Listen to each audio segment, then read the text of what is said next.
اللہ الرحمن الرحیم. یہ اشعار شیخ العربی والعجم عارف باللہ حضرت اقدس حضرت مولانا شاہ حکیم محمد اختر صاحب نور اللہ مرقدہ کے ہیں، جس کا عنوان ہے منقبت صحابہ رضی اللہ تعالی عنہم اجمعین.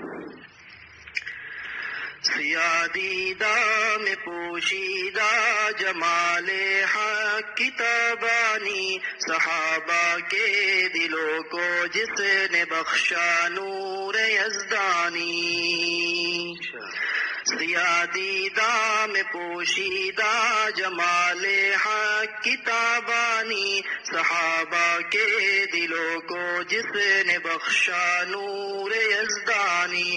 وہ سلطان جہاں تھے قلب میں تھا فقر پنہانی، مقام عبدیت کے ساتھ تھی ان کی جہاں بانی.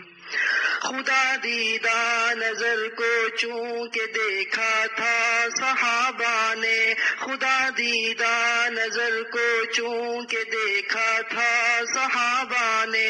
وہ ایمان آج کیسے پا سکے گا کوئی ربانی، وہ ایمان آج کیسے پا سکے گا کوئی ربانی.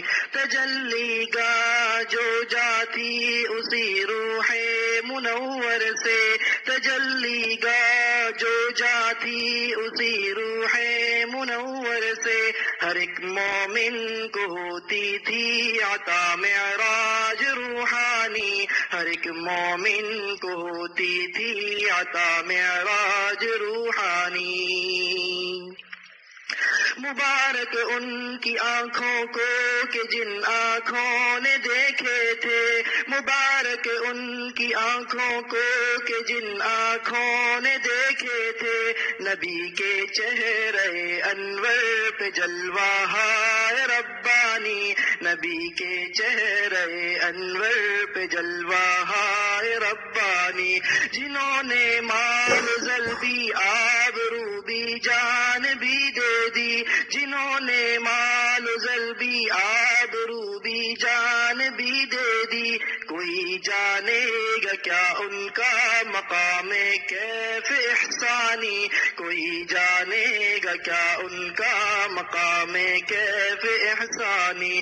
ہمیشہ ہر صحابی راہ سنت کا تھا شیدائی، ہمیشہ ہر صحابی راہ سنت کا تھا شیدائی. وہ دیوانے تھے لیکن خاک پاتی ان کی فرزانی، وہ دیوانے تھے لیکن خاک پاتی ان کی فرزانی. یہ کیسا معجزہ تھا دوستو شان رسالت کا، یہ کیسا معجزہ تھا دوستو شان رسالت کا. شتلبانوں کو بخشے جس نے آداب جہاں بانی، شتلبانوں کو بخشے جس نے آداب جہاں بانی. خدا ان سے راضی اور وہ رب سے ہوئے راضی، خدا ان سے راضی اور وہ رب سے ہوئے راضی. شہادت اس حقیقت پر ہے خود آیات قرآنی، شہادت اس حقیقت پر ہے خود آیات قرآنی. صحابہ کی محبت کو بھی ہم ایمان سمجھتے ہیں، صحابہ کی محبت کو بھی ہم ایمان سمجھتے ہیں کہ ان کے دم سے امت کو ملی تعلیم قرآنی، کہ ان کے دم سے امت کو ملی تعلیم قرآنی. حضرت والا رحمۃ اللہ علیہ کا مکتہ ہے. صحابہ کی حیات با وفا تاریخ ایمان ہے، صحابہ کی حیات با وفا تاریخ ایمان ہے. جو اختر دے رہی ہے رات دن پیغام ایمانی، جو مظہر دے رہی ہے رات رات دن پیغام ایمانی، سیادیدہ میں پوشیدہ جمال حق کتابانی، صحابہ کے دلوں کو جس نے بخشا نور یزدانی، وہ سلطان جہاں تھے قلب میں تھا فقر پنہانی، مقام عبدیت کے ساتھ تھی ان کی جہاں بانی۔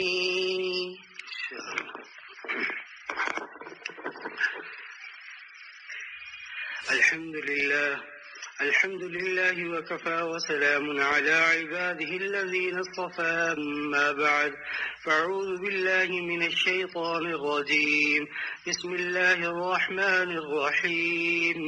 إنا عرضنا الأمانة على السماوات والأرض والجبال فأبين أن يحملنها وأشفقن منها وحملها الإنسان إنه كان ظلوما جهولا. اللہ رب العزت نے کائنات کو پیدا کرنے کے بعد اس میں جتنے بھی حیوان پیدا فرمائے اس میں سب سے افضل اللہ نے انسان کو بنایا، کیونکہ جب اللہ نے تمام دین کو پہاڑوں اور زمینوں کے سامنے رکھا کہ اس کو قبول کرو، تو فابینا انہوں نے انکار کر دیا کہ اللہ ہم اس بوجھ کو نہیں اٹھا سکتے، یہ بہت بھاری ہے یہ. اور جب انسان کے سامنے پیش کیا تو فرمایا کہ انسان نے بوجہ محبت کے اٹھا لیا کہ ہو سکے یا نہ ہو سکے اللہ کے حکم کی تعمیل کرنی، نہیں بھی ہوا تو بھی جان چلی گئی تو بھی اٹھاؤں گا اور جان رہی تو بھی اٹھاؤں گا.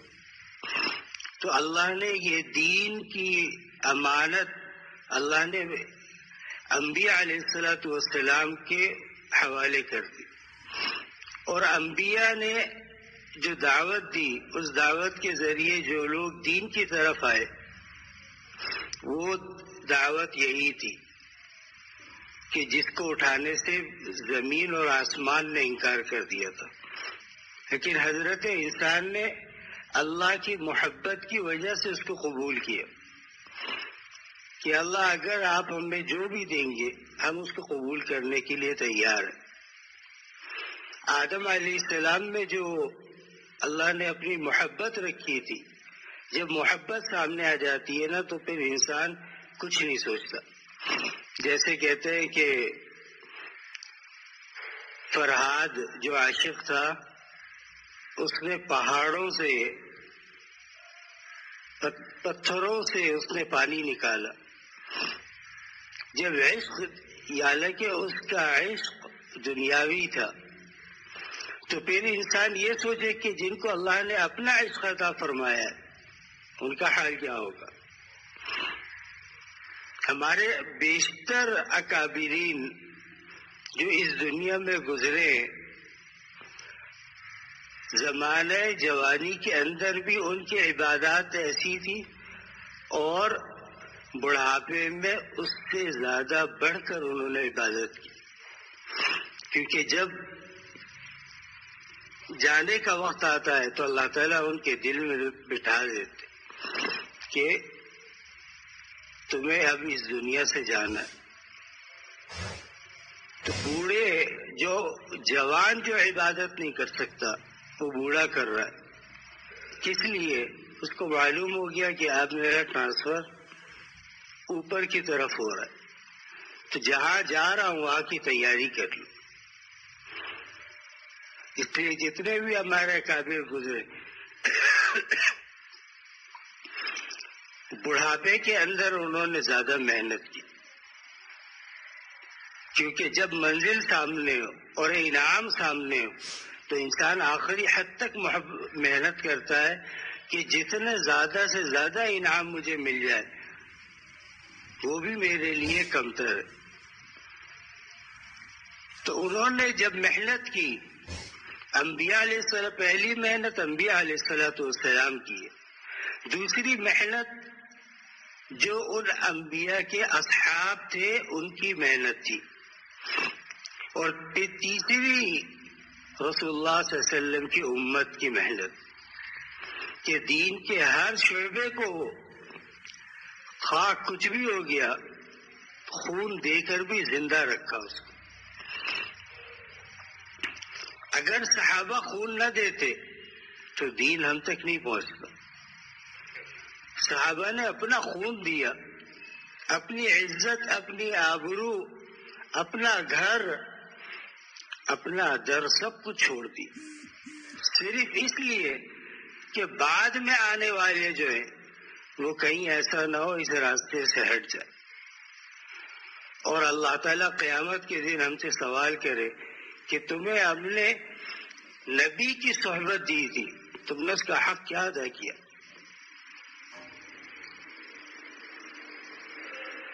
بعد میں آنے والی تابعین، تبع تابعین، محدثین، مفسرین، ان پر بھی اللہ نے یہ رکھا ہے کہ قیامت کے دن ان سے بھی سوال کیا جائے گا۔ لِيَسْأَلَ الصَّادِقِينَ عَنْ صِدْقِهِمْ، میں جو دنیا میں سچا رہا، اللہ سے دوستی میں لگا رہا، اللہ فرماتے ہیں قیامت کے دن ہم ان سے بھی ان کی سچائی کے بارے میں سوال کریں گے۔ تم تھے ہمارے ولی، لیکن دنیا میں تم کیا کرتے رہے؟ کیوں اللہ تعالیٰ کی نافرمانی کرتے رہے؟ انبیاء علیہ السلام نے صرف اس چیز کی طرف دعوت دی کہ یا ایھا الناس قولوا لا الہ الا اللہ تفلحوا، اے لوگو یہ کہو کہ اللہ کے سوا کوئی معبود حقیقی نہیں ہے، اس کی ذات واحد ہے جس کو سجدہ کرنا جائز ہے، اس کی ذات واحد ہے جس سے مانگنا جائز ہے۔ اگر اللہ کے غیر سے مانگے گا تو اس نے اللہ کے ساتھ شرک کیا، اور جب شرک کیا اللہ فرماتے سب گناہ معاف ہیں، لیکن میرے ساتھ کسی کو اگر شریک کرو گے تو میں معاف نہیں کروں گا۔ تو انبیاء علیہ السلام کے بعد صحابہ کی جماعت آئی، تو صحابہ نے بھی رسول اللہ صلی اللہ علیہ وسلم کو دیکھا ہوا تھا، اس لیے صحابی کو صحابی کہا جاتا ہے۔ کیا مطلب؟ یہ رسول اللہ صلی اللہ علیہ وسلم کی صحبت میں بیٹھا ہے۔ صحابی کی جو تعریف بیان کی گئی ہے کہ کوئی انسان حالت ایمان میں نبی کو ایک نظر دیکھ لے وہ صحابی بن گیا۔ نہ قرآن کی ضرورت نہ حدیث کی، یہ تو بات کی بات ہے، اگر وقت ملا تو کرے گا، اور وقت ہی نہ مل سکا۔ غزوہ احد کے اندر ایک مشرک لڑنے کے لیے آیا، اس نے رسول اللہ صلی اللہ علیہ وسلم کی طرف جب اس کی نظر پڑی تو اس نے دل ہی دل کے اندر کہا کہ ایسی شکل کسی جھوٹے نبی کی تو ہو نہیں سکتی، یہ نبی برحق ہے۔ لہذا آیا مسلمانوں کی طرف سے لڑا اور کفار کے ساتھ شہید ہو گیا۔ عمل ایک نہیں کیا، درجہ شہادت کا ملا، مومن بن کر کے مرا، ایمان لا کر کے مرا۔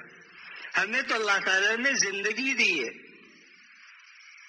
لیکن ہم پھر بھی ہمارا دل نہ عبادت کے اندر لگتا ہے نہ دین کے کام میں لگتا ہے۔ وجہ اس کی کیا ہے؟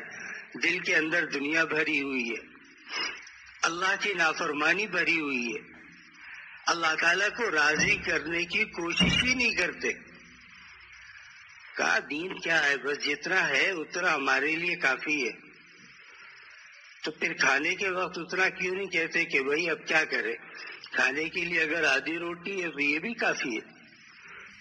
صحابہ نے خندق کے موقع پر رسول اللہ صلی اللہ علیہ وسلم سے آدھی کھجور لی، آپ نے ایک کھجور دی تو میں تم دو صحابہ اس کو تقسیم کر لوں، آدھی کھجور پر گزارا کیا۔ تو آج ہم گناہ چھوڑنے کی جب بات آتی ہے تو ہم کیا کہتے ہیں کہ ہمارے اندر تو ہمت ہی نہیں ہے، ہمارے اندر اس کی طاقت نہیں ہے کہ ہم گناہ چھوڑ سکیں۔ وجہ کیا بنی؟ وجہ عادت بن گئی۔ پہلی دفعہ جب گناہ کیا تھا اگر اسی وقت توبہ کر لیتا اللہ تعالیٰ اسی وقت معاف فرما دیتا.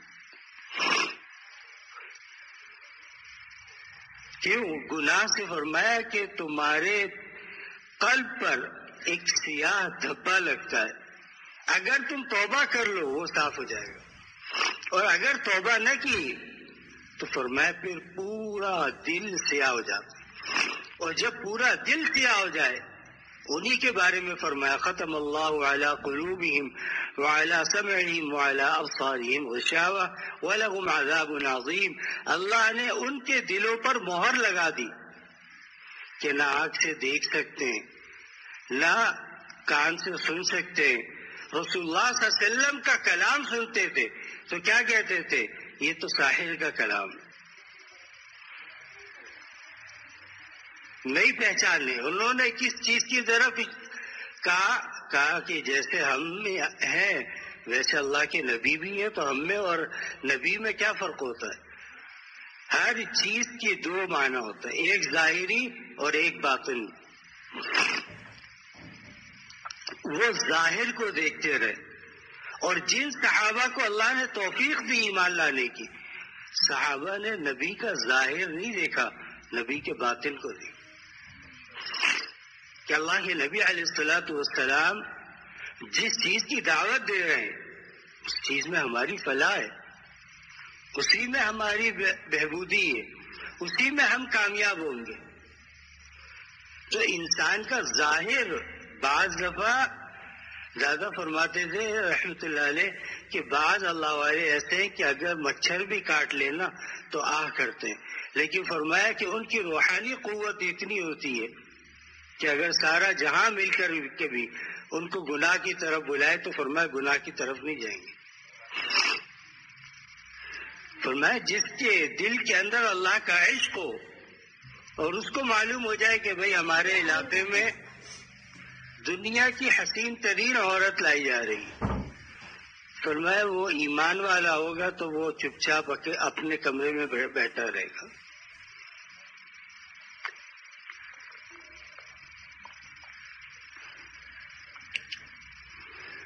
اور اگر اس کو یہ ہو کہ یار اللہ تعالیٰ نے اتنا حسن پیدا کیا ہے اور ہم اس کو نہ دیکھیں، تو اللہ نے خالی حسن عورتوں میں نہیں ڈالا، اللہ نے حسن انسانوں کو خالی نہیں ڈالا. حسن کا ایک زمانہ ایک وقفہ ہوتا ہے، اس میں انسان جوان ہوتا ہے، حسین ہوتا ہے، تب تو آپ نے محبت کی، اور جب وہ بوڑھا ہو گیا اب اس کو چھوڑ کر بھاگ کہا رہے. اور اللہ تعالی ازل سے محبوب ہے، ابد تک محبوب رہے گا. اللہ کی ذات کے اندر زوال نہیں ہے. دنیا کے اندر جتنا خوبصورت انسان ہو اس کی ذات کے اندر زوال ہے. جوان تھا پھر لاٹھی لینے لگا، پہلے آنکھ سے دیکھتا تھا اب چشمہ لگانے لگا، پہلے خود چلتا تھا اب لوگوں کا سہارا لینا پڑا. اللہ نے فرمایا ہم آہستہ آہستہ آہستہ آہستہ تمہارا سب کچھ ختم کر دیں گے. ایک وقت آئے گا کہ وہ بلائے گا جناب آپ مجھ سے محبت کرتے تھے آج کہاں ہے؟ کہا تجھ میں سے بدبو آتی ہے، تو نہا نہیں سکتا تو. فرمایا یہی فانی ہے. انسان فانی اسی لیے کہ اس کو فنا کب ہوتی ہے؟ جب اس کو سمجھ بھی نہیں آ رہی ہوتی. آہستہ آہستہ وہ فنا کی طرف جا رہا ہے. پہلے بچہ تھا، پھر اللہ تعالیٰ نے کیا کیا؟ قوت عطا فرمائی، بالغ ہو گیا. اب جب بلوغت آ گئی تو اس میں حسن بھی آ گیا. اب کوئی انسان اس کی طرف بڑھے کہ بھائی دیکھو فلاں اتنا حسین، تو اللہ نے کیا فرمایا؟ فرمایا حسن صرف ایک میری ذات کے اندر ہے کہ جو زائل نہیں ہوگا. دنیاوی حسن جتنا بھی ہو، کتنے بڑے بڑے دنیا کے اندر حسین آئے ضائع ہو گئے. حسن جب ختم ہو گیا اب کیا کہتے ہیں کہ صاحب جانے کو دل نہیں کرتا. پہلے کہتے تھے رکنے کو دل نہیں کرتا، اب کہتے جانے کو دل نہیں کرتا. لیکن اللہ نے اپنی ذات میں جو حسن رکھا ہے اس کی تجلی اللہ تعالیٰ اولیاء پر ڈالتے. وہ جتنے بوڑھے ہوتے جائیں گے اللہ تعالیٰ اپنے بندوں میں ان کو اتنا ہی مقبول بناتا جائے گا. اللہ قبول جب فرما لیتے ہیں تو جتنا بوڑھا ہو اللہ کا ولی لوگ ان سے زیادہ رجوع کرتے ہیں. کس لیے کہ اصل تجلی کا عکس ان کے اوپر آ رہا ہے. اور یہ جو تجلی ہے اصل، اس کو تو ہم دیکھ نہیں سکتے. کیوں؟ قوم حضرت آل یعقوب نے کیا کہا تھا؟ انہوں نے کہا کہ وَإِذْ قُلْتُمْ يَا مُوسَىٰ لَن نَّصْبِرَ حَتَّىٰ نَرَى اللَّهَ جَهْرَةً فَأَخَذَتْكُمُ الصَّاعِقَةُ. جب تک آپ اللہ کو دیکھ کر آ گئے تو ہمیں کیا پتا، ہم بھی اللہ کو دیکھنا چاہتے ہیں اور اسی آنکھ سے دیکھنا چاہتے ہیں. اللہ فرماتے فَأَخَذَتْكُمُ الصَّاعِقَةُ وَأَنْتُمْ تَنظُرُونَ. پھر ایک اللہ نے زمین کا حصہ اٹھایا اور ان کے سروں پر رکھا، فرمایا ایمان لاؤ نہیں تو برباد کر دوں گا. اس کے خوف سے وہ ایمان لائے. لیکن حضرت موسیٰ علیہ السلام ان کو یہ ضرورت پیش نہیں آئی. کیوں؟ موسیٰ علیہ السلام کے اندر اللہ کی جو تجلی تھی اس کا عکس کا وہ اعلیٰ درجہ موجود تھا جو انبیاء کے علاوہ کسی کو نہیں ملتا. ہر ایک کے درجات ہیں، کوئی گریڈ 22 میں 24 میں تو کوئی گریڈ 17 میں. تو انبیاء علیہ الصلوۃ والسلام کے اندر بھی اللہ تعالیٰ نے درجات رکھے. تلک الرسل فضلنا بعضهم على بعض. فرمایا ہم نے انبیاء کے اندر بھی درجات رکھے اور آخری درجہ سید الانبیاء جناب رسول اللہ صلی اللہ علیہ وسلم کا. فرمایا اگر ان کی اتباع کر لی تم کامیاب ہو. اصل اللہ نے آپ علیہ الصلوۃ والسلام کو اس کائنات میں بھیجا ہی انسانیت کو شرم اور حیا دلانے کے لیے تھا، دین کے اصول بتانے کے لیے تھا. حضرت ابراہیم نے کیا دعا کی تھی؟ ربنا وابعث فیہم رسولا منہم یتلو علیہم آیاتی. اے اللہ ہماری ذریت اور میری نسل میں سے کوئی ایسا نبی پیدا کر کہ جس کے پاس تیری کتاب بھی ہو اور وہ اس کتاب کو پڑھ کر سناتا بھی ہو. وہ یزکیہم اور لوگوں کے قلوب کا تزکیہ بھی کرتا ہو. تو رسول اللہ صلی اللہ علیہ وسلم نے کیا. بے شمار مواقع آئے. ایک غزوے سے واپس آ رہے ہیں تو انصار اور مہاجرین دو طبقات تھے، کیونکہ مہاجر وہ تھے جو مکے میں نہ رہ سکے.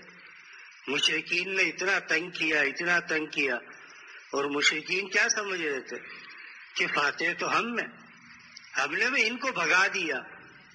لیکن جب اللہ کے نبی علیہ الصلوۃ والسلام فتح مکہ کے لیے گئے تو وہ دیکھ کر حیران رہ گئے کہ اتنا بڑا لشکر کہاں سے آیا. تو انہوں نے اس لشکر کو دیکھ کر کے کچھ نے کوئی دل سے ایمان لے آیا، کوئی دل سے تو نہیں لایا. انہوں نے کہا اب زور انہی کا ہے. وہ ایمان نہیں لائے، انہوں نے صرف طاقت دیکھی. جب بھائی پی ٹی آئی زور میں آتی ہے تو لوگ ادھر بھاگ جاتے ہیں، کبھی مسلم لیگ زور میں آتی ہے لوگ ادھر چلے جاتے ہیں. تو لوگ ظاہر ہی دیکھتے ہیں، ظاہر کے اندر کیا ہے، یعنی ان کا بڑا زور ہے. تو جناب رسول اللہ صلی اللہ علیہ وسلم جب مکے میں داخل ہوئے تو آپ نے ایک چھوٹی، کیونکہ مکہ چاروں طرف سے پہاڑی پہاڑ ہے، تو آپ نے چھوٹی ایک راستہ دیکھا، چھوٹا، حضرت ابوبکر کو اور حضرت سفیان رضی اللہ تعالی عنہ کو. وہاں کھڑا کر دیا. فرمایا ابو بکر جب لوگ گزرے نا، کیونکہ اس زمانے میں قبائل سے تعارف ہوتا تھا کہ بھئی یہ کون ہے، یہ قبیلے خزرج سے، قبیلے اوس سے. فرمایا کہ جب گزرے اور یہ پوچھے تو بتانا. تو ابو سفیان حیران رہ گیا کہ یار اتنے لوگ اللہ کے نبی کے ساتھ، تو وہ بھی ایمان لیا. لیکن بہت سے ایسے منافق تھے جنہوں نے کیا کہا، فتح مکہ کے بعد جب آپ صلی اللہ علیہ وسلم نے تمام بت گرائے، وَقُلْ جَاءَ الْحَقُّ وَزَهَقَ الْبَاطِلُ إِنَّ الْبَاطِلَ كَانَ زَهُوقًا. آپ اس آیت کو پڑھتے جاتے تھے اور اپنی چھڑی سے وہ ان بتوں کو گرا دیا، بیت اللہ کو پاک کر دیا. پھر اس کے بعد حضرت بلال کو فرمایا اے بلال مکے کی چھت پہ چڑھ، بیت اللہ کی چھت پہ چڑھو اور اذان دو. اس وقت بھی ان عربوں کے اندر اتنا وہ تھا کہ ایک نے کیا کہا، امام بخاری رحمہ اللہ نے یہ حدیث نقل کی ہے جلد ثانی میں. فرمایا کہ ایک نے کہا کہ اچھا ہوا میرا باپ مر گیا کہ ایسا کالا حبشی بیت اللہ پر چڑھ گیا، اچھا ہوا یہ غم میرے باپ نے نہیں دیکھا. تو جو ساتھ بیٹھا تھا اس نے کہا کہ نبی تو سچے ہیں، میں تو کچھ نہیں بولوں گا، ایسا نہ ہو کہ ان کو اللہ وحی کے ذریعے اطلاع کر دے.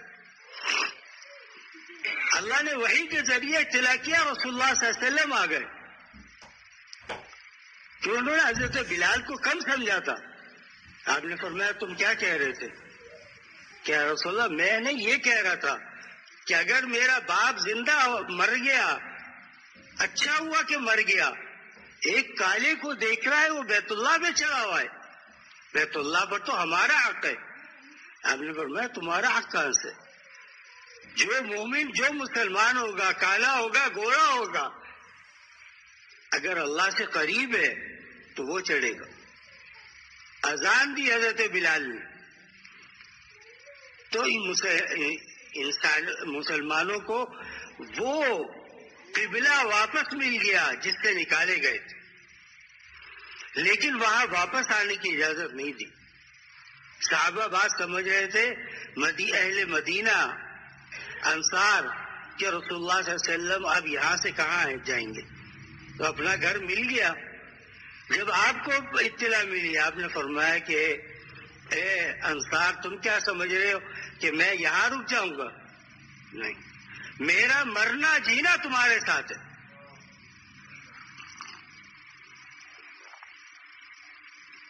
میں رہوں گا تو تمہارے ساتھ رہوں گا.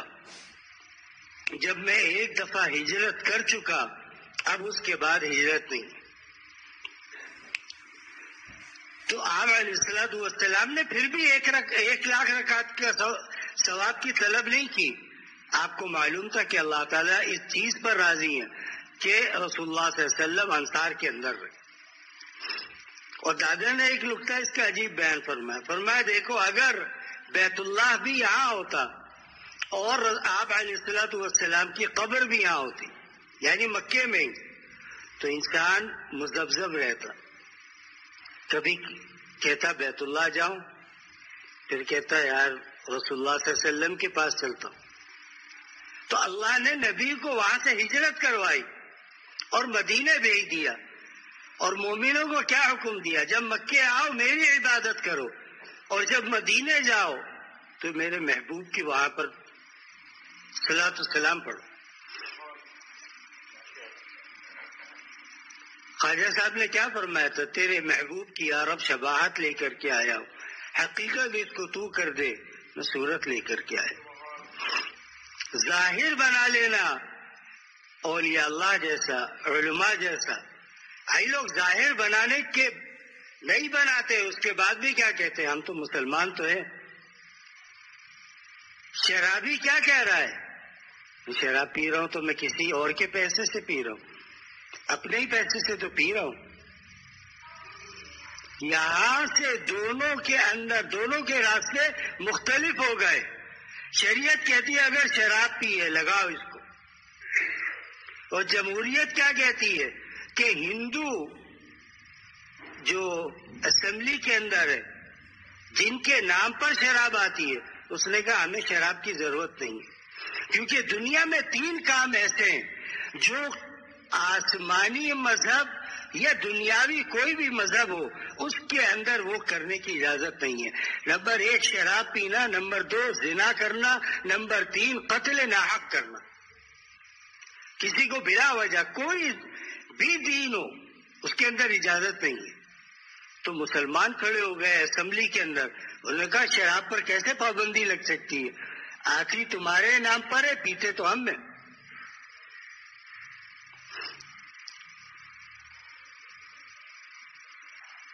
آج یہی حال ہے مسلمانوں کا، شراب پی رہے ہیں پھر بھی کہہ رہے ہیں ہم مسلمان ہیں، حالانکہ تمہاری عقل تمہارے ساتھ نہیں ہے۔ کیوں؟ ہر وہ چیز جو انسان کی عقل کو خراب کر دے وہ حرام ہے۔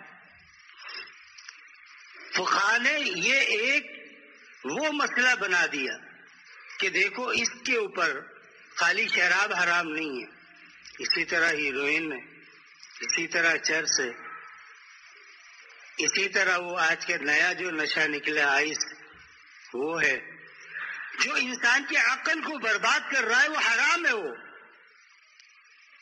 کس لیے کہ انہوں نے ایک اصول بنا کر کے رکھ دیا کہ جس چیز سے انسان کا دماغ خراب ہو وہ چیز حرام ہے۔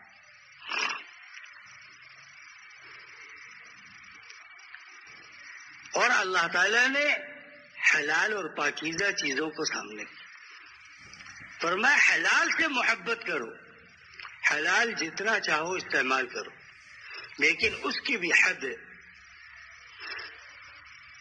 اس کی حد کیا ہے؟ آپ نے فرمایا کہ مومن 1 آنت کھاتا ہے اور کافر 7 آنت کھاتا ہے، بوجہ کہ وہ بسم اللہ پڑھ کر شروع نہیں کرتا تو اس کا پیٹ بھی نہیں بھرتا۔ مومن بسم اللہ پڑھ کر آدھی کھجور بھی کھا لیتا ہے تو کیا سمجھتا ہے میرے پیٹ میں کچھ تو گیا، طاقت تو آئی میرے اندر۔ آج ہمارے ہاں کیا ہے کھانے کا طریقہ؟ شادی بیاہ کے اندر کھانا، کھڑے ہو کر کے کھانا اپنے لیے اعزاز و اکرام کی چیز سمجھتے ہیں کہ جناب اگر ہم زمین پر بیٹھ گئے، اگر ہم کرسی پہ بیٹھ گئے تو لوگ کیا کہیں گے؟ یہ تو پرانے لوگ کے زمانے کے لوگ ہیں اور ہم تو جدید زمانے کے لوگ ہیں، لہذا ہم کھائیں گے ساری چیزیں ایک ہی پلیٹ میں ڈالی اور پھر اسی کو لے کر گھومتے رہے اور کھاتے رہے۔ کھانے کا طریقہ یہ نہیں ہے۔ رسول اللہ صلی اللہ علیہ وسلم نے کیا فرمایا؟ جب کھانا کھاؤ تو دسترخوان بچھا، ہاتھ دھو، بسم اللہ پڑھو، اس کے بعد کھانا شروع کرو۔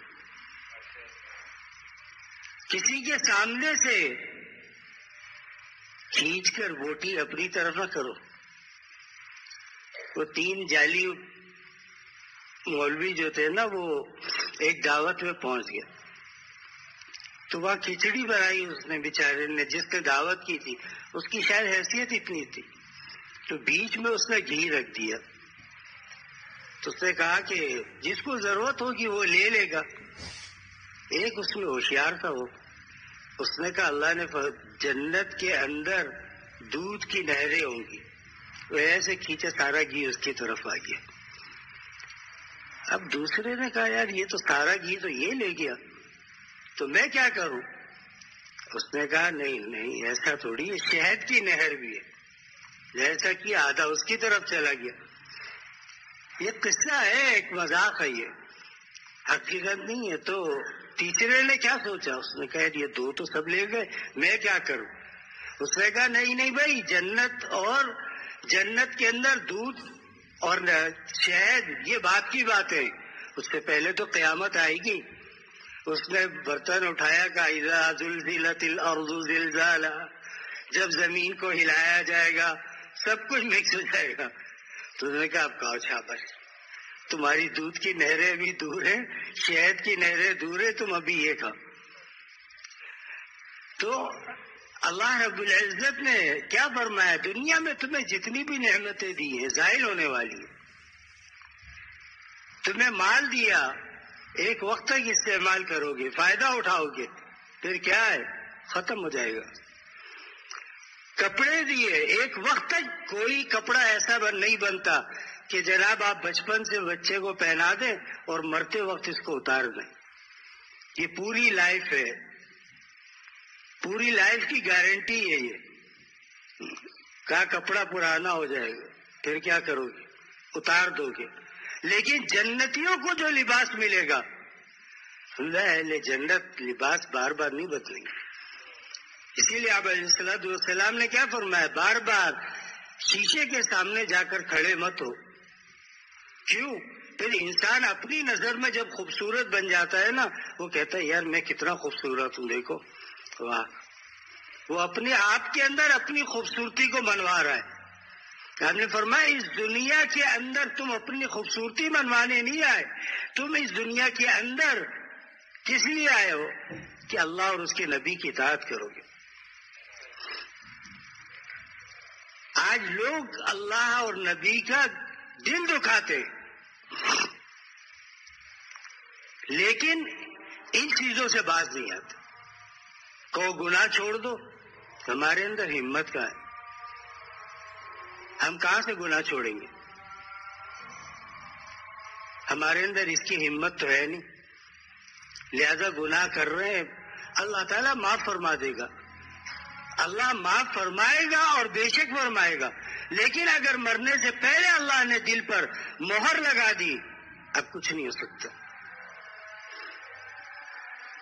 جب مہر لگ گئی پھر حق بات سمجھ میں نہیں آتی.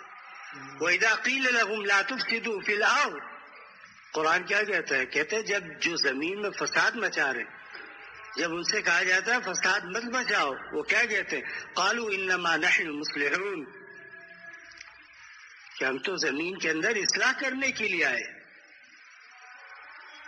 جیسا آج کل امریکہ کا حال ہے کہ دنیا کا سب سے بڑا جو دہشت گرد ہے, وہ کیا کہتا ہے؟ ہم لوگوں کی اصلاح کے لیے آئے, ہم لوگوں کی اصلاح کرتے. تم نے کتنے لاکھ مسلمانوں کا خون کیا ہے, زوال پذیر ہے, ان قریب یہ ہاتھی بھی گر جائے گا. کیونکہ بقا صرف اللہ کی ذات کو ہے, بقا اللہ کی ذات کو ہے. رسول اللہ صلی اللہ علیہ وسلم کی اٹھنی تھی قصوہ, ایک دفعہ دوڑ میں شریک ہوئی. مدینے میں یہی ہوتا تھا کہ صحابہ گھوڑے دوڑاتے تھے, اونٹ بھگاتے تھے, تیر اندازی کرتے تھے. تو اونٹنی ہار گئی. صحابہ نے فرمایا یا رسول اللہ آپ کی اونٹنی ہار گئی. فرمایا صحابہ غور سے سنو, دنیا میں جو بھی چیز آئی ہے ہر چیز کو زوال ہے, صرف اللہ, اللہ کو زوال نہیں. اگر میری اونٹنی ہاری ہے تو کیا ہوا؟ وہ بھی تو اسی دنیا کی ہے, اس پر بھی زوال آ سکتا ہے, اس کی بھی قوت کم ہو سکتی ہے.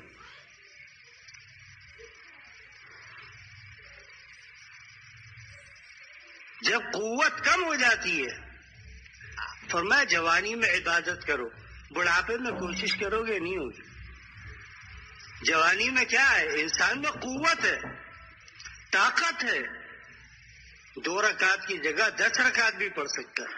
لیکن جوانی میں شیطان پیچھے لگ جاتا ہے, ارے تمہاری جوانی اس دن کے لیے تھوڑی ہے کہ تم مسجد کے اندر بیٹھے رہو, کبھی گھومنا پھرنا بھی چاہیے, کبھی ادھر جاؤ کبھی ادھر جاؤ. آج مسلمانوں کو اس چیز کے پیچھے لگا دی. کسی طرح مسلمان گھر سے نکلے, کبھی کھانا کھانے کے نام پر نکل رہا ہے. بہت سے گھرانے ایسے ہیں جو ہفتے میں ایک بار کہتے ہیں آؤٹنگ ضروری ہے, ورنہ کیا ہے؟ عورتیں کیا کہتی ہیں؟ ہم تو گھر میں پڑے پڑے مر جائیں گے. اگر مرنا نکلنا تھا تو رسول اللہ صلی اللہ علیہ وسلم کے ازواج مطہرات کیوں نہیں نکلی؟ ان کے لیے رسول اللہ صلی اللہ علیہ وسلم نے کیا حکم دیا؟ فرمایا جو آنگن میں کھڑی ہے اس سے بہتر وہ ہے جو کمرے میں, پہلے کمرے میں, اور اس سے بہتر وہ ہے جو دوسرے کمرے میں, اور اس سے بہتر وہ ہے جو آخر کے اندر ہے. آج سمجھاؤ تو کہتے ہیں مولانا اگر ہم عمرے کے لیے جا رہے ہیں عورتوں کے لیے, حالانکہ فقہاء نے لکھا ہے کہ عورتوں کا مسجد حرام میں صرف ایک دفعہ جانا جائز ہے، اس کے بعد جائز نہیں ہے۔ آج تو عورتیں مردوں سے زیادہ جاری ہوتی، ہر نماز میں پہلے پہنچی ہوئی ہیں۔ شریعت نے کیا بتایا؟ فرمایا کہ تم سے فتنہ پھیلتا ہے، اپنے گھروں کے اندر رہو، گھر میں نماز پڑھو، تمہیں اللہ تعالیٰ 1,00,000 رکعت کا ثواب دے گا۔ لیکن اب ان کا دل قبول نہیں کرتا، کیونکہ ہمارا دل قبول نہیں کرتا اس میں تھوڑا سا ٹھنڈا پانی مکس کرو، تو ہمارا دل نہیں کرتا، تو دل کے غلام تھوڑی، اللہ کے غلام۔ پھر وہاں جا کر حجر اسود کی لائن میں لگ جانا، کیونکہ جب انسان جاتا ہے تو اس کے اندر کیا ہوتا ہے؟ ہیجان بڑھ جاتا ہے، وہ اس کے اندر گھس گئے۔ اب وہاں تو رش ایسا ہوتا ہے کہ اچھا بلا خان صاحب بھی ہو تو بھی اس کا حال خراب ہو جاتا ہے اس کا، کیونکہ اتنا رش ہوتا ہے کہ ہر طرف سے دھکا ہے۔ اب اس میں ایک عورت چلی گئی تو اس کو بجائے نیکی ملنے کے اس کے نام پر گناہ لکھا جا رہا ہے۔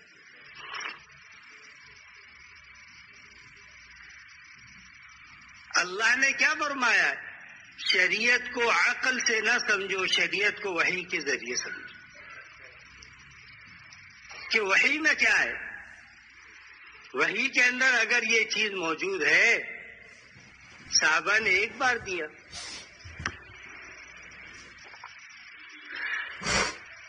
حالانکہ اس زمانے کے اندر تو کم لوگ تھے۔ حضرت عمر کیا فرماتے ہیں؟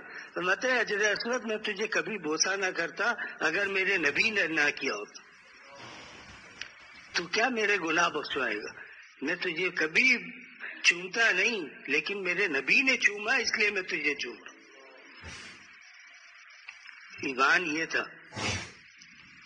آج تو جتنا بھی رش ہو، کش ہو، کچھ بھی ہو، کہتے جان دے دینی ہے لیکن پیسے پورے کر کے جانے یہاں سے۔ پھر پیسے ایسے ہی پورے ہوتے ہیں۔ 10 دن اسپتال میں پڑے رہے، انہوں نے سوچا یار معتمر ہے، عمرہ کرنے آیا تھا، چلو اس کو دوائی وغیرہ دو، پھر اس کے بعد بولے بھائی چلو فلائٹ سے بیٹھو واپس چلے جائیں۔ اب تو انہوں نے بھی سارے نشانات مٹا دیے فرش پہ سے۔ انہوں نے کہا جب قریب پہنچو تو وہ ہری بتی نظر آ رہی ہے، بس سمجھ لو کہ اس قریب ہی ہو، بس استعلام کرو اور آگے بڑھ جاؤ۔ آج وہ زمانہ نہیں ہے، وہ قوت نہیں ہے، انسان برداشت نہیں کر سکتا۔ اور پھر دوسروں کو اذیت دینا، یہ کہاں سے جائز ہو جائے گا؟ بیت اللہ کے اندر وہاں جا کر کے بھی انسان اذیت دینے سے باز نہ ہے۔ کوئی انسان کھڑا ہوا ہے، ضروری ہے وہاں سے گزرنا، رک کر کے گزر جائے؟ نہیں، اس کو لات مارتا ہوا گزر جائے گا۔ یہ کون سا دین؟ اللہ نے دین تو حسین بنایا تھا، اس کے اندر حسن رکھا تھا۔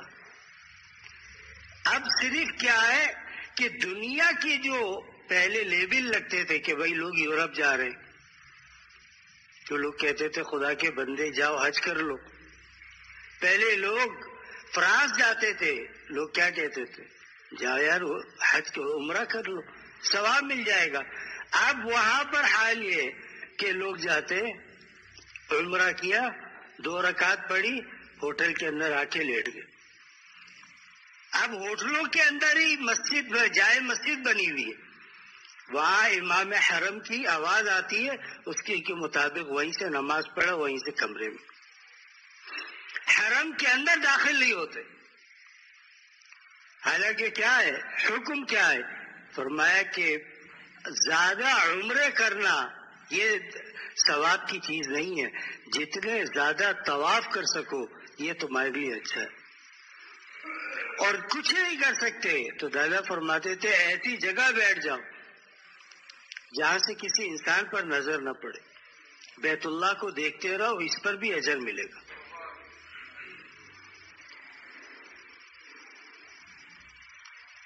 لوگ وہاں جا کر کے بھی گناہ نہیں چھوڑتے، کوئی جیب کاٹ رہا ہے۔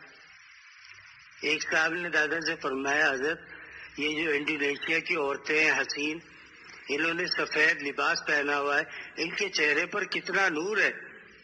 دادا نے فرمایا تجھے بیت اللہ کا نور نظر نہیں آیا، ان عورتوں کا تجھے نور نظر آ رہا ہے۔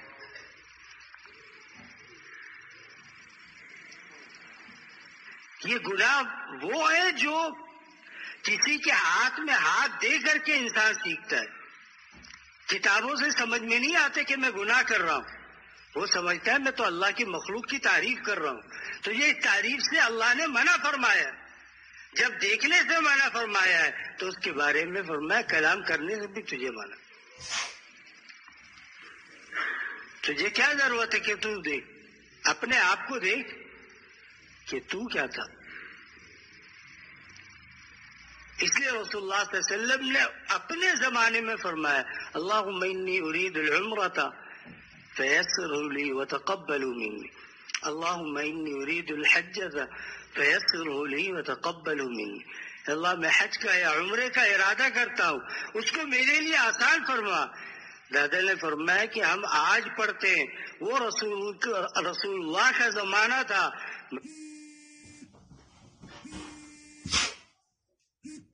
زمانے میں بھی یہاں مشقت تھی، اس زمانے میں بھی مشقت تھی، تو اللہ کے نبی جب ارادہ کرتے تو یہ دعا پڑھ کر پھر طواف شروع کرتے۔ کیوں؟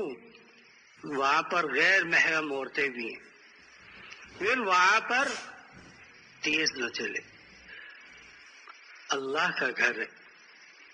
نمبر 2، نمبر 3، وہاں کھڑے ہو کر لوگ تصاویر کھنچواتے ہیں، بیت اللہ کی طرف پیٹ کر دی، اللہ اکبر۔ اس کے دل میں اللہ کی عظمت اتنی ہے کہ وہ اللہ کے گھر کی طرف پیٹ کر رہا ہے اور دوسرے کو موبائل دے رہا ہے کہ میری ایک تصویر کھینچ لینا، میں پاکستان لے جاؤں، اس کو اپنے یادگار کے طور پر رکھوں گا، اور وہ تصویر تیرے لیے وبال بنے گی قبر کے اندر۔ نمبر 4، چلو تو دوسرے کو ایذا نہیں دو، یہ نہیں کہ خود طاقتور ہے، کسی بوڑھے کو ہاتھ مارا وہ گر گیا، نہیں، فرمایا آرام سے چلو، کیا جلدی ہے تم بیت اللہ میں آئے ہو، کس لیے آئے ہو؟ وہ جلدی نیند آ رہی تھی اس لیے بس جلدی ہو گئی، تو وہیں سو جاؤ، وہاں سونے کی جگہ کم ہے، اب تو پورا حرم میں کعبہ پورا اے سی ہے، سو جاؤ، جب نیند پوری ہو جائے تو عبادت کر لینا۔ اصل تو گئے اتنے پیسے لگا کر عبادت کرنے کے لیے، لیکن اب کیا ہے، اب انہوں نے کہا یورپ کو چھوڑو، فرانس کو چھوڑو، اب عمرے پر چلو۔ جو چیزیں فرانس اور یورپ کے اندر مل رہی ہیں اب وہ چیزیں یہاں بھی مل رہی ہیں، تو یہاں سے کیا کہو کہ یہاں کی مبارک چیزیں خرید کر میں گھر لے جا رہا ہوں، تو لوگ یہ کہیں گے بھائی دیکھو عبادت کرنے گیا تھا، مبارک چیزیں لے آیا۔ اس نے پوچھا تو نے کتنی عبادت کی، کتنی نمازیں تیری ایسی بھی جو بیت اللہ میں تو نے پڑھی، اور کس نیت سے پڑھی؟ جب اذان ہو گئی انہوں نے شٹر بند کر دیا تو یہ بھی باہر بیٹھ گیا، پھر کھلا، پھر اندر داخل ہو گئے، تو یہ عمرہ ہوا۔ تو عمرے کے نام پر مذاق ہو رہا ہے آج، جس کو کیا کون سی چیزیں جو پاکستان میں نہیں ملتی، جو وہاں ملتی ہے اور یہاں نہیں ملتی، یہاں 2 روپے زیادہ مل جائے گی، 2 روپے زیادہ دے دو، وہاں اپنے دل کو اللہ کے گھر سے چپکاؤ، جب وہاں اللہ تعالیٰ سے آپ کا تعلق ہوگا۔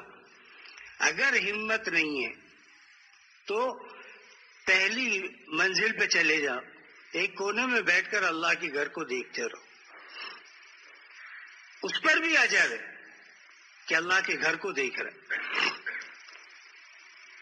لیکن لوگ ہیں کہ دنیا کے لوگوں کی باتیں ہی ختم نہیں ہوتی، بیت اللہ کا طواف کر رہے ہیں، دنیا کی باتیں کر رہے ہیں۔ اللہ کے بندے تم کس کے گھر میں آئے ہو یہ سوچو، یہ مساجد یہ اس کا ایک حصہ ہے، بیت اللہ سے جس کا منہ جس کا بیت اللہ کی طرف ہے وہ ایک حصہ ہے، یہ اصل گھر وہ ہے جب تم اصل گھر میں آئے اس وقت تمہارے دل میں اگر اللہ کی عظمت نہیں ہے، عظمت الہیہ وہاں نہیں ہے تو کہاں ہوگی؟ خشیت وہاں خشیت نہیں ہے تو پھر خشیت کہاں سے آئے گی؟ وہاں جا کر لوگ بدگمانی کر، وہاں جا کر لوگ جھوٹ بول رہے، وہاں جا کر کے لوگ غیبت میں مصروف ہیں۔ اللہ کے بندے 1.5-2 لاکھ خرچ کر کے تو کس لیے جا رہا ہے؟ یا 4 دوست چلے جائیں گے تو مزہ آئے گا، قیمت وصول ہو جائے گی۔ مزے کے لیے نہیں، اللہ کی عبادت کے لیے جائے، وہاں پر اللہ کی عبادت کرے، تلاوت کرے، نفلی اعتکاف کی نیت کر کے جائے حرم کے اندر، اجر ملے گا۔ تلاوت کر لو، کیا ہے اس میں؟ آگ جیسے ہی مارکیٹ کھلتی آنکھیں بھی کھل جاتی ہیں، اور جہاں مارکیٹ بند ہوتی ہے کہاں تھک گئے اب چلتے ہیں کسی کمرے میں آرام کر لیتے۔ تو شروع میں جب وہ ایک صاحب تھے وہ یہاں آتے تھے خانقاہ میں، تو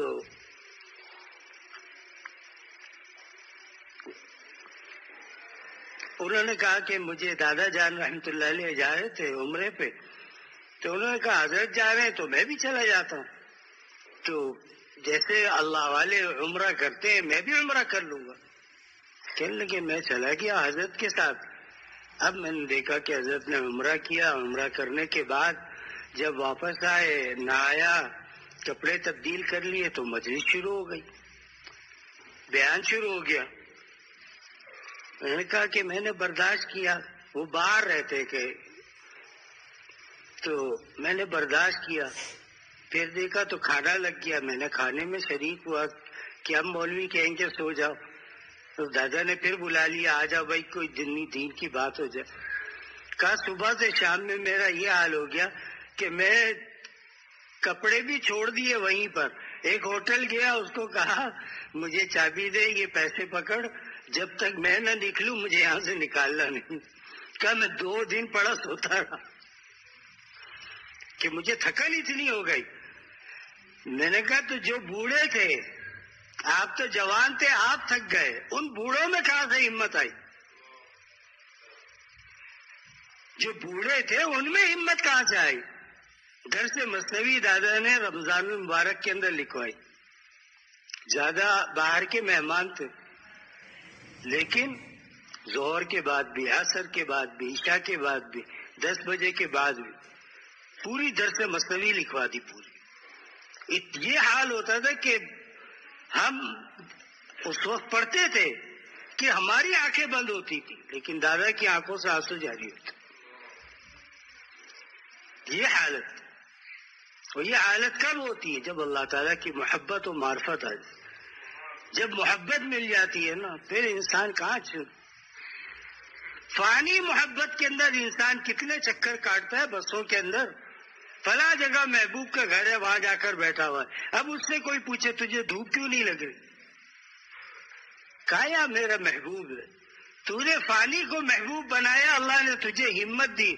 جنہوں نے حقیقی کو محبوب بنایا اللہ نے ان کو کتنی ہمت دی ہوگی۔ فرمائے یہ جوانی کیا ہے؟ زائل ہونے والی چیز ہے، انسان اس کے پیچھے کیا ہے؟ پاگل ہو جاتا ہے کہ صاحب کتنا حسن ہے۔ فرمایا اگر ان حسینوں کو ایک جگہ بند کر دو، پیشاب پخانے کی جگہ بھی اندر ہی بنا دو، فرمایا 3 دن وہ کر لے، پھر میں تم سے پوچھتا ہوں کہ تم وہاں جا سکتے ہو یا نہیں، پھر ناک بند کرو گے کہ یار یہ بڑی بری بدبو ہے، یہاں نہیں جانا چاہیے۔ فرمایا اگر جو شخص اپنی نظر کی حفاظت کر لے، فرماتے تھے اس زمانے کے اندر نظر کی حفاظت یہ انسان پر فرض ہو چکی ہے۔ کیوں؟ لوگ اس گناہ کو گناہ سمجھتے ہی نہیں۔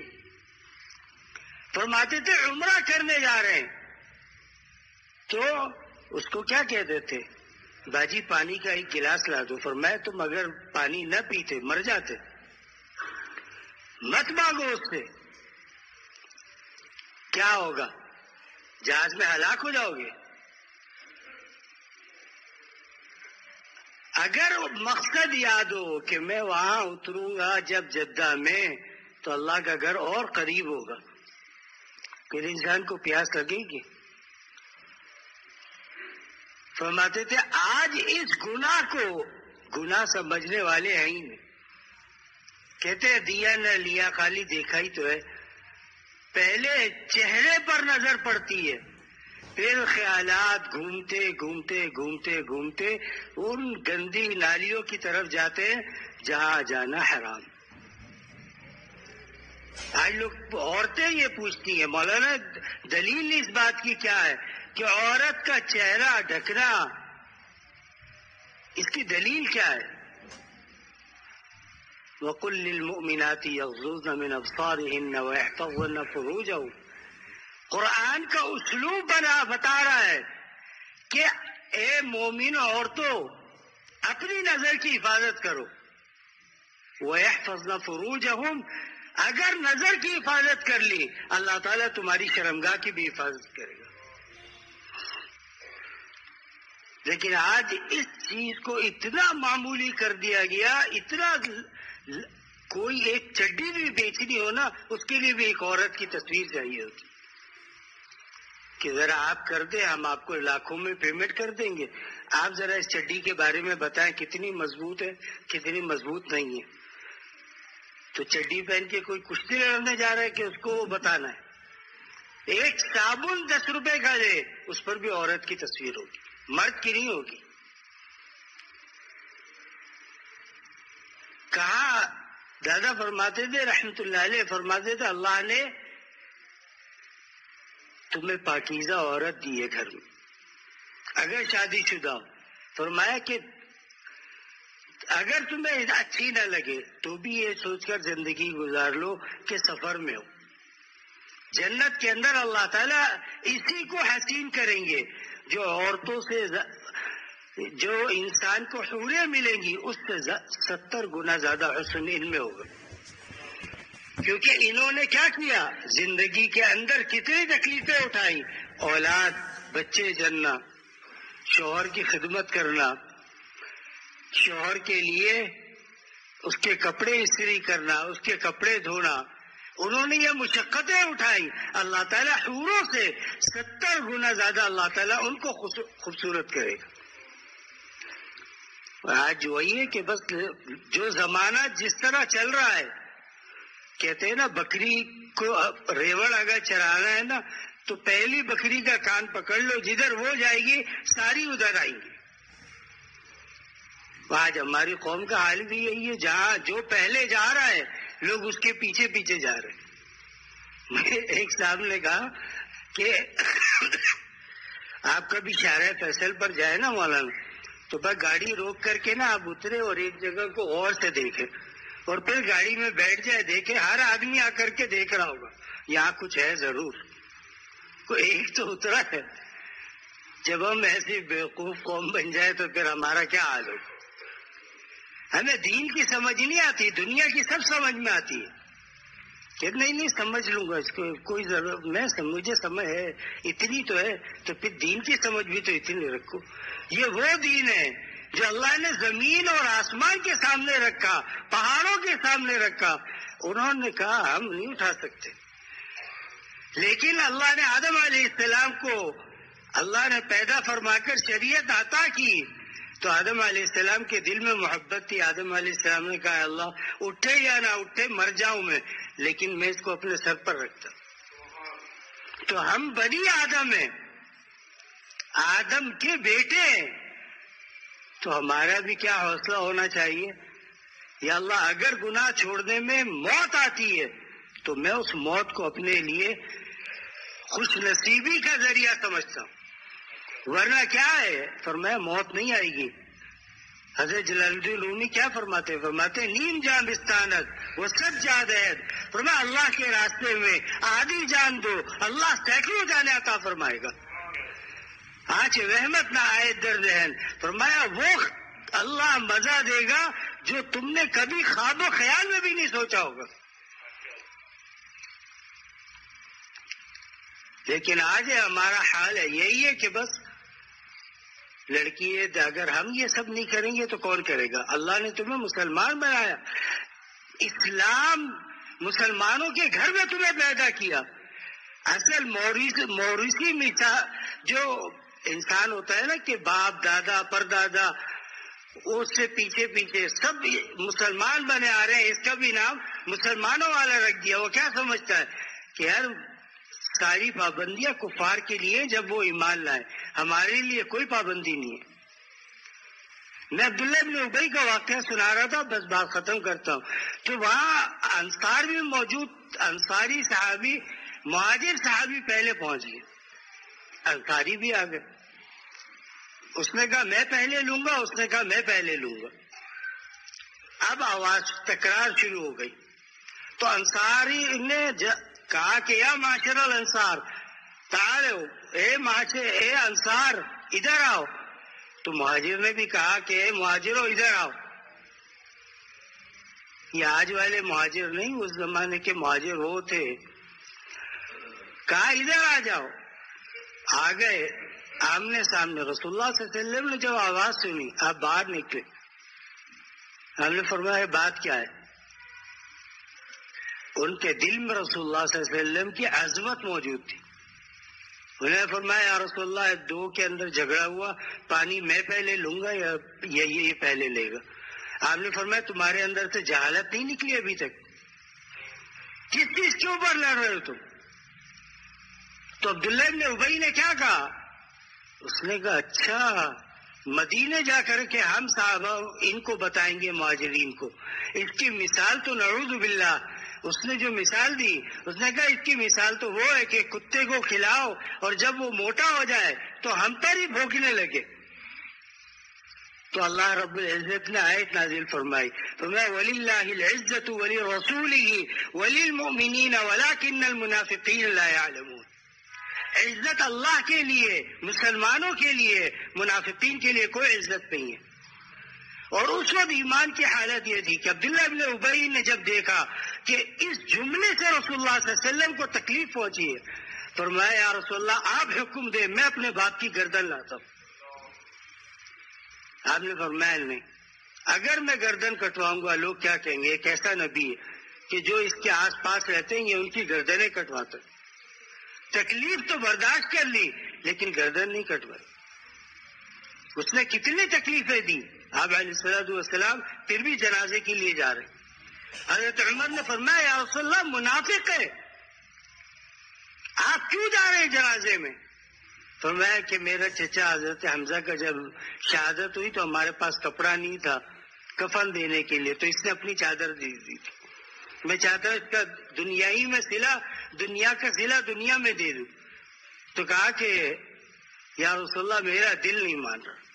تو اللہ نے جبرائیل علیہ السلام کو بھیجا، فرمایا وَلَا تُصَلِّ عَلَىٰ أَحَدٍ مِّن مَّاتَ وَلَا تَقُمْ عَلَىٰ قَبْرِهِ. آج کے بعد آپ منافقین کی نہ نماز جنازہ پڑھائیں گے اور نہ کبھی ان کی قبر پر کھڑے ہو کر ان کے لیے دعا کریں گے. آپ کو دونوں چیزوں سے منع کر دیا گیا. اور دوسری جگہ کیا فرمایا؟ فرمایا استغفر لهم او لا تستغفر لهم ان تستغفر لهم 70 مرة فلن يغفر الله لهم. اگر آپ ان کے لیے 70 دفعہ بھی کہیں گے کہ اللہ ان کو معاف کر دے، ہم معاف نہیں کریں گے. انہوں نے مسلمانوں کو اتنی تکلیف دی. تو اس زمانے کے اندر صحابہ میں اگر بات ہوتی تو رسول اللہ صلی اللہ علیہ وسلم اس کو فوراً ہٹا دے رہے تھے. آج کے زمانے میں تو چھوٹی چھوٹی باتوں کے اندر کیا کچھ ہو رہا ہے. اصل بات کیا ہے کہ انسان کا یہ اسکرو ڈھیلا ہو گیا. اب وہ کیا سمجھتا ہے؟ طاقتور ہے، سمجھتا ہے کہ میں تو میں ہوں جناب، میرا کیا مقابلہ ہے، مجھے کون ہرا سکتا ہے. اللہ نے ہر ایک کے اوپر ایک کو رکھا ہے. کلو ہے تو 1.25 کلو بھی موجود ہے. تو مجھے کون ہرا سکتا ہے؟ میرا کوئی کیا بگاڑ سکتا ہے؟ اگر اللہ نے ایک کن کہہ دیا اور تیرا گردہ فیل ہو گیا، اب ساری دنیا کے ڈاکٹروں کو بلا کہ میرا یہ درد انجیکشن کے بغیر ختم کر دو، ختم ہوگا؟ پھر یا اللہ فرما دے اس کے دماغ خراب کر دو، پاگل کر دو اس کو، نافرمانی کر رہا ہے نا، پاگل کر دو اس کو، دنیا صحیح کر پائے گی؟ تو انسان ہمیشہ قوت کی طرف جاتا ہے، تو قوت اصل اللہ کی ہے، بادشاہت اصل اللہ کی ہے، اللہ کی طاعت کے اندر لگ جائے، اللہ کی نافرمانی سے بچے، یہی مومن ہے۔ بس خالی نام رکھ لینا اور اس کے بعد داڑیاں منڈوانا، پاجامہ ٹکنے سے نیچے کرنا، عورتوں کو دیکھنا، یہ سب چیزیں اسلام کے اندر حرام ہیں، حرام ہے۔ حضرت شاہ عبد الغنی صاحب پھولپوری رحمۃ اللہ علیہ نے کیا فرمایا؟ میں حکیم اختر کو انسان اگر زندگی میں، حکیم اختر الفاظ پر غور کریے، حکیم اختر انسان اپنی زندگی میں ایک دفعہ گناہ کبیرہ کر لے، مرتے دم تک گناہ معاف ہو جائے گا، اس کے وسوسے سے جان نہیں چھوٹے گی۔ آج ہمارا کیا حال ہے؟ ہم دن میں کتنے گناہ کرتے ہیں؟ اللہ نے راستہ دکھلایا ہے دوستو، یہ وقت ہے، یہی وقت ہے، یہی انسان کافر کیا کہے گا؟ اے اللہ ایک موقع خالی مجھے دے، میں دنیا میں جا کر کے صرف صدقہ کرنا چاہتا ہوں، کیونکہ صدقے کا ثواب ایسا ہے کہ وہ جب تک چلتا رہے گا، انسان نے کوئی درخت لگوا دیا، کہیں پانی کا کنواں کھدوا دیا، جب تک پانی پیتے رہیں گے اس کا ثواب اس کو پہنچتا رہے گا۔ وہ کہیں گے اللہ ایک لمحے کے لیے بھیج دے۔ اللہ فرمائیں گے زندگی میں تجھے دنیا میں زندگی دی تھی تب تو نہیں لگایا تو نے، تب نیکی کرتا نا۔ تو دوستو اس سے پہلے کہ ہم خون کے انسان خون کے آنسو بھی روئے گا تو بھی نجات نہیں ملے گی۔ تو اللہ ہمیں گناہوں سے بچنے کی توفیق عطا فرمائے، اور اللہ تعالی ہمارے قلب کو قلب سلیم بنا دے کہ ہم سلامتی کی طرف چلے۔ وآخر دعوانا الحمدللہ رب العالمین۔ لائق علی بھائی کی مغفرت اور درجات کی بلندی کے لیے دعا فرما دیں۔